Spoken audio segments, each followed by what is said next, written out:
19 শতকের বাংলা নারী সমাজের বিকাশে বামাবোধিনী পত্রিকা, এই পত্রিকাটি একটি বৈপ্লবিক ভূমিকা পালন করেছিল এবং এই বামাবোধিনী পত্রিকার মাধ্যমে নারী সমাজে নারী শিক্ষার প্রসার ঘটে, মানে ওমেন্স এডুকেশনের প্রমোশন হয়।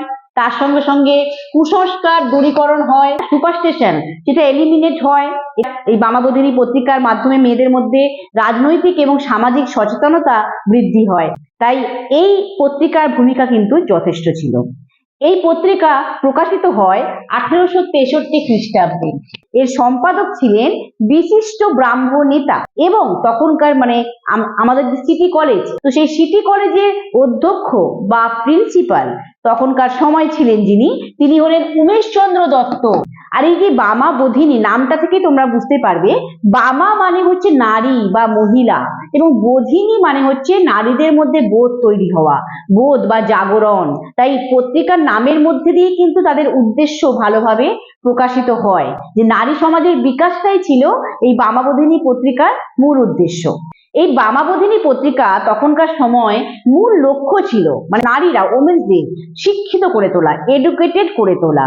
এবং এই বামাবোধিনী পত্রিকার প্রথম যে সংখ্যা ফার্স্ট এডিশনে, অর্থাৎ নারী শিক্ষার প্রচলনের দাবি করা হয়, ওমেন্স এডুকেশন প্রমোট করার জন্য ডিমান্ড করে এই বামাবোধিনী পত্রিকা বা ম্যাগাজিন।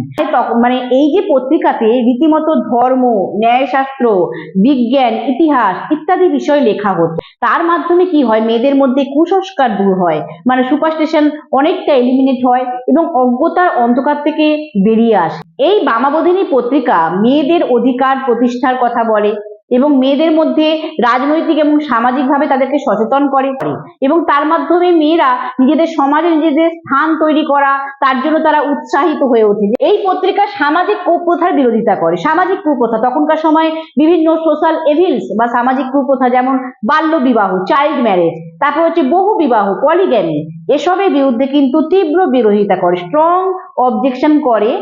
মেয়ে লেখিকা, নারী লেখিকা বা ওমেন্স রাইটার যারা ছিল তখনকার সময়, এই বামাবোধিনী পত্রিকাতেই বিভিন্ন মহিলা বা বিভিন্ন মেয়েদের লেখা গল্প, কবিতা সব প্রকাশিত হতো এবং রীতিমতো রচনা প্রতিযোগিতা হতো, এসে কম্পিটিশন হতো মেয়েদের মধ্যে এই পত্রিকার মাধ্যমে। আর এই পত্রিকাতে তখনকার সময় বিশিষ্ট একজন লেখিকা বা রাইটার ছিলেন কে? মানকুমারী বসু। তো এক কথায় বলা যায় যে এই বামাবোধিনী পত্রিকা এটি ছিল এই 19 শতকের বাংলার নারী সমাজের বিকাশের ক্ষেত্রে বা নারী জাগরণের অগ্রদূত ছিল।